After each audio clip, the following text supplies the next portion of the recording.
Sasa kwanza hebu tuzungumzie namna gani kisukari kinavyoathiri mwili wa mgonjwa husika. Sehemu ya kwanza ambayo tutaitazama kwa ukaribu ni kwenye mishipa ya damu. Organs zote za muhimu ndani ya mwili, ndani yake kuna blood vessels, mishipa ya damu. Kama ambavyo unaona kila sehemu kuna mishipa ya damu. Tutaangalia namna mishipa hii inayoharibiwa na kisukari. Tazama kwa umakini kwenye screen. Tunapozungumzia blood vessels, tunazungumzia kitu ambacho kipo kwenye mwili wote kama ambavyo unaona. Kuna mishipa mikubwa ya damu na kuna mishipa midogo midogo ya damu. Mishipa mikubwa ya damu inagusa kwenye moyo, kwenye ubongo pamoja na kwenye sehemu za miguu. Ikiharibiwa hii italeta shida kwenye maeneo hayo ya moyo, brain pamoja na kwenye lower limbs. Lakini pia vile vile kuna mishipa midogo ya damu ambayo inagusa macho, figo, sehemu za meno pamoja na nerve system.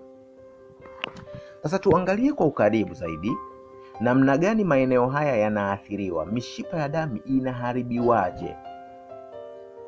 Tatizo la kwanza ambalo tutazungumzia linaitwa atherosclerosis. Atherosclerosis ni nini? Na hii hutokea sana kwa wagonjwa wengi leo. Hili ni tatizo la kujaa mafuta mabaya kwenye mishipa ya damu kama ambavyo unaona kwenye screen yako, na kusababisha damu kupita kwa shida ama damu kuganda kabisa. Nini hupelekea tatizo hili la atherosclerosis? Chanzo chake ni nini? Kuwa na kisukari, pressure ya kupanda pamoja na mafuta mengi mabaya ndani ya damu. Hebu tuzungumzie kwa mgonjwa wa kisukari. Mgonjwa wa kisukari anatengeneza kwa urahisi zaidi hili tatizo. Kama ambavyo unaona kwenye screen yako, ukishakuwa na kisukari inakuwa rahisi kwa mafuta mabaya kujaa kwenye mishipa ya damu na kuziba mishipa kama ambavyo unaona kwenye screen yako. Lakini mgonjwa wa pressure anasababisha mishipa yake ya damu kutanuka kuliko kawaida. Unaona hiyo mishale, kutanuka kwa mishipa ya damu. Kutanuka huku kunafanya mishipa inakuwa membamba na inapelekea kuwa rahisi kujaa kwa mafuta mabaya kwenye mishipa ya damu. Lakini pia vile vile mtu ambaye mwili wake una mafuta mengi sana, mafuta mengi mabaya kwenye damu, kama ambavyo unaona hapo kwa ukaribu, mafuta haya mabaya yanasababisha shida. Fahamu, 75% ya mafuta hutoka kwenye ini na 25% hutoka kwenye vyakula ambavyo tunakula vya kawaida. Sasa tunapozungumzia mafuta mabaya ambayo yanaziba kwenye mishipa ya damu na kusababisha kutokea kwa tatizo hili la atherosclerosis, tunazungumzia mafuta ambayo ni bad, hayafai. Kumbuka, ndani ya mwili kuna good cholesterol na kuna bad cholesterol. Bad cholesterol tunaita LDL na good cholesterol tunaita HDL. Kwa hapa tunazungumzia mafuta mabaya ambayo hujaa katika mishipa ya damu na kusababisha mishipa hii kuziba na kupata tabu ya kupitisha damu au pengine kusababisha damu kuweza kuganda. Sasa kama tulivyosema, mishipa ya damu inagusa sehemu zote za mwili, hivyo inavyoharibiwa itasababisha madhara katika sehemu husika ambayo ipo. Sasa hebu tutazame katika sehemu inayofuata. Tutatazama kwa ukaribu sasa ni vitu gani hupelekea changamoto hizi hasa. Ni nini hasa kinachopelekea? Mtindo wa maisha umekuwa sababu kubwa sana ya magonjwa haya. Umekuwa sababu kubwa sana ya matatizo haya. Mfano, matumizi ya sigara. Mtu ambaye anatumia sigara yupo kwenye hatari kubwa sana. Lakini pia vile vile vyakula ambavyo tunakula, food choices. Unakula nini? Unakula vyakula gani? Hilo nalo ni tatizo. Lakini vile vile matumizi ya pombe, alcohol. Siku hizi kumekuwa na matumizi ya pombe sana, kumekuwa na pombe za kila aina na matumizi yamekuwa ni makubwa. Lakini kingine kikubwa ambacho kinaleta shida hizi ni kuto kufanya mazoezi. Watu wengi hatufanyi mazoezi leo. Sasa hebu tuende tutazame mishipa mikubwa ya damu ikiharibiwa, nini kinatokea? Magonjwa ya moyo, coronary heart disease zinajitokeza, shambulio la moyo na angina. Lakini pia vile vile kuna sehemu ya magonjwa kama vile stroke. Lakini pia kuna changamoto ya miguu, changamoto kwenye miguu, mzunguko mbaya wa damu katika mwili. Lakini pia vile vile mishipa midogo midogo hii ikiharibiwa kwa mgonjwa wa kisukari, nini kinatokea? Hebu tutazame changamoto kama vile magonjwa ya macho, shida ya kinywa na meno, tatizo la figo linajitokeza. lakini pia shida ya nerves, miguu inawaka moto, ganzi, matatizo ya uzazi, nguvu za kiume kupotea. Changamoto hizi zinajitokeza kwa sababu kwa kuharibiwa kwa mishipa midogo midogo ya damu. Sasa hebu tutazame leo kwenye eneo mojawapo, jicho. Jicho. Fahamu kuwa macho huwa na mishipa midogo inayopeleka damu kwenye retina. Retina ndio ambayo inafanya mtu anaona, yani ndio inayowezesha jicho kufanya kuona. Sasa nini kutokea? Sukari husababisha kuharibiwa kwa mishipa midogo ya jicho ambayo hupeleka damu katika macho. Inavyoharibiwa mishipa hii inasababisha mtu kupoteza uwezo wa kuona. Mara nyingi kisukari husababisha changamoto hii kwenye macho. Na hupelekea magonjwa gani? Huleta tatizo kama vile glaucoma, kama ambavyo unaona kwenye screen yako, pamoja na cataract. Matatizo haya hutokea kwa mgonjwa wa kisukari. Twende kwenye upande wa figo. Kazi ya figo hasa kimsingi ni kuondoa visivyotakiwa na kubakiza vinavyotakiwa. Mishipa midogo midogo ya kwenye figo huharibiwa kwa sababu ya kisukari na kuleta matatizo ya figo. Twende kwenye upande mwingine ambao hapa kuna shida kubwa sana, nerves system, mfumo wa nerves. Utasikia mgonjwa wa kisukari anasema ganzi, miguu inawaka moto, mikono shida, kuna changamoto kubwa sana, mwili kama unalipuka vile. Lakini shida ni nini? Kwa sababu nerves system zimeharibiwa. Kisukari kina tabia ya kuharibu mfumo wa nerves. Na hii pia huathiri hata kwenye mfumo wa uzazi, huathiri hata pia kwenye mfumo wa mmeng'enyo wa chakula. Lakini pia wako wagonjwa wa kisukari ambao wana changamoto kwenye eneo la teeth and gums, yani afya ya kinywa. Meno yao huweza kutoka kwenye mafizi, anaweza kutoka damu kwenye fizi. Meno yanaweza yakaoza kwa urahisi, anaweza kapata vidonda kwenye kinywa. Matatizo haya yote hujitokeza. Lakini sio athari hizi tu. Katika sehemu inayofuata tutatazama kwa ujumla wake.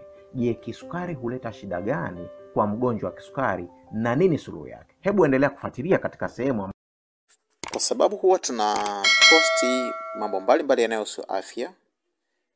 Ili usipitwe, bonyeza sehemu imeandikwa subscribe, kisha bonyeza kialama cha kengele ili uendelee kupata elimu zaidi. Tuendelee sasa. Sasa tuzungumzie athari za kisukari kwa ujumla. Mgonjwa wa kisukari anaweza kukabiliana na mambo yafuatayo.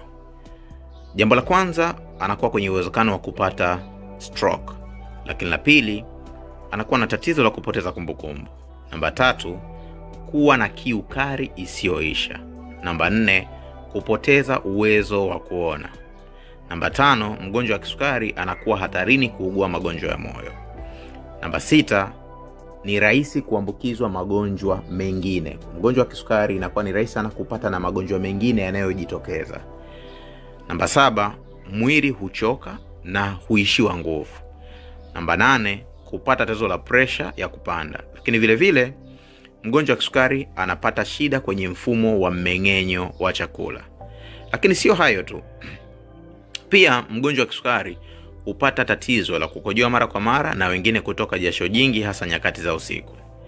Lakini namba 11, kuzidi kwa kiwango cha protini kwenye mkojo. Lakini pia anakuwa na tatizo la kuzalishwa kwa wingi kwa asidi yenye sumu mwilini aina ya ketone. Katika lugha nyingine, mgonjwa wa kisukari anaweza kuwa na mwili wenye sumu nyingi. Athari nyingine, anakuwa na matatizo ya miguu, ganzi pamoja na vidonda visivyopona. Ushawahi kusikia mtu asema ganzi inamsumbua, miguu ina shida, wengine wana vidonda viponi, wengine mpaka wanakatwa viungo. Lakini pia anakuwa na changamoto ya ngozi. Ngozi inakuwa kavu, ngozi inakuwa ngumu, na wakati mwingine ngozi inakatika. Na athari nyingine ni matatizo ya afya ya uzazi. Kwa mfano, upungufu wa nguvu za kiume kwa upande wa wanaume. Wako wanaume ambao wana shida ya kisukari na hiyo imepelekea kupata tatizo la nguvu za kiume. Sasa swali lililopo hapa, nini suluhisho kwa mgonjwa wa kisukari? Watu wengi sana wamevunjika moyo na wamekata tamaa, lakini leo tunataka upate tumaini jipya. Iko dozi maalum ambayo imekuwa msaada mkubwa kwa watu wengi ambao wamebahatika kuitumia na imewapa matokeo mazuri sana. Dozi hii maalum ni Aristodiabet. Dozi hii ina faida nyingi sana kwa mgonjwa wa kisukari, na zifuatazo ni faida za dozi hii kwa mgonjwa wa kisukari. Faida ya kwanza ni kuondoa mafuta mabaya kwenye mishipa ya damu. Faida ya pili, inarudisha mzunguko sahihi wa damu. Faida ya tatu, inaboresha utendaji kazi sahihi wa figo kwa mgonjwa. Faida ya 4, inaharakisha kupona kwa vidonda mapema zaidi kwa mgonjwa wa kisukari. Lakini ya 5, inarejesha ngozi iliyoharibika na magonjwa. Faida ya 6, inaondoa tatizo la ganzi mwilini. Wale wenye shida ya ganzi, hii ni nzuri sana kwa wagonjwa wa kisukari. Lakini pia inasaidia kuupa mwili nguvu. Mtu anayechoka, hii ni muhimu sana kuweza kuitumia. Lakini pia inaondoa tatizo la insulin resistance. Bila shaka unafahamu kwenye mwili wa mgonjwa wa kisukari, sasa diabetes type 2, anakuwa na tatizo linaloitwa insulin resistance, ambalo hilo ndo linapelekea ukubwa wa tatizo la kisukari. Lakini pia vile vile inatengeneza upya neva zilizoharibika. Wale wenye shida ya ganzi, ni nzuri sana kwao. Lakini faida ya 10, inaimarisha mifupa na kuondoa maumivu ya viungo kwa mgonjwa wa kisukari. Lakini faida nyingine, inarekebisha mfumo wa umeng'enyaji wa chakula. Na faida nyingine, inaimarisha uwezo wa kuona. Wale wenye shida ya uoni hafifu, hii ni nzuri sana kwa wagonjwa wa aina hiyo. Lakini faida nyingine, inaondoa sumu mwilini kwa mgonjwa. Si hayo tu, dozi hii inaondoa tatizo la pressure kwa wagonjwa ambao wana kisukari lakini pia yuko na pressure. Lakini vile vile inalinda mwili na magonjwa ya moyo. Kwa hiyo mgonjwa wa kisukari akibahatika kuipata dozi hii, inaenda kusaidia mwili wake uweze kuwa vizuri na hatimaye kurejea katika hali ya kawaida, na sukari yake ikawa vizuri na afya yake ikawa safi kabisa. Wako watu wengi ambao wamebahatika kutumia dozi hii, hatuwezi kuwaelezea wote, lakini kwa leo ningekupa nafasi uweze kuwasikiliza baadhi ambao wametumia dozi hii na imewapa matokeo mazuri sana. Hebu wasikilize hapa wenyewe wakielezea. Mimi naitwa Omari Jambi, maarufu kwa Mwalimu Jambi. Nilikuwa na tatizo la kisukari, limenisumbua miaka 4. Nimejaribu kutumia dawa hizi za hospitali, nilikuwa nachukua kule Mandewa, kwa kweli hazijanisaidia.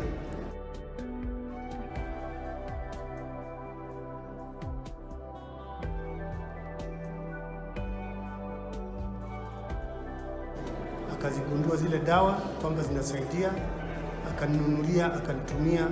Nimezitumia, kila nilipokuwa nikitumia nilikuwa najaribu kupima, maana na kipimo cha sukari napima na kukuta sukari inakaa level, kinyume na mara ya kwanza ilikuwa inapanda sana, mara nyingine inashuka. Lakini nilipoanza kutumia hizi dawa, basi sukari ikakaa moja kwa moja, na sasa hivi nimeshapona sukari, sina tatizo tena. Mume wangu alikuwa na sukari 16 kwenda juu kila wakati, kila ikipimwa ni 16. Kwa hiyo tulivyoanza hizi bidhaa mpaka sasa hivi, tukawa zile dawa tulizozianza zilikuwa ni kiasi tu, tumezimaliza wiki 2. Sasa hivi dawa hatuna, lakini tumepima juzi tukaikuta sukari iko 8. Sukari iko 8? Sukari iko 8, na vile vidonda vinanyauka, na ile nguvu ya mwili inaanza kurudi. Ana uwezo wa kuamka mwenyewe tofauti na mwanzo. Bila shaka utakuwa unajiuliza kuhusiana na gharama ya hii dozi ya Riso-Diabetes. Labda unasema unatamani kuipata hii dozi na gharama yake ni kiasi gani? Ukweli ni kwamba dozi hii ina gharama kubwa kidogo. Riso-Diabetes inapatikana kwa gharama ya shilingi 175,000.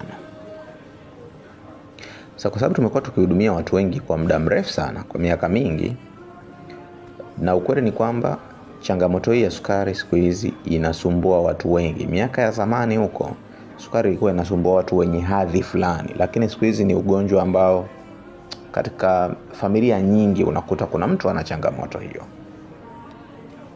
Sasa watu walituomba tupunguze gharama kidogo ili waweze kumudu. Basi tulipunguza kutoka kwenye shilingi 175,000 na tukawa tunaiuza kwa shilingi 140,000. Tulipunguza shilingi 35,000.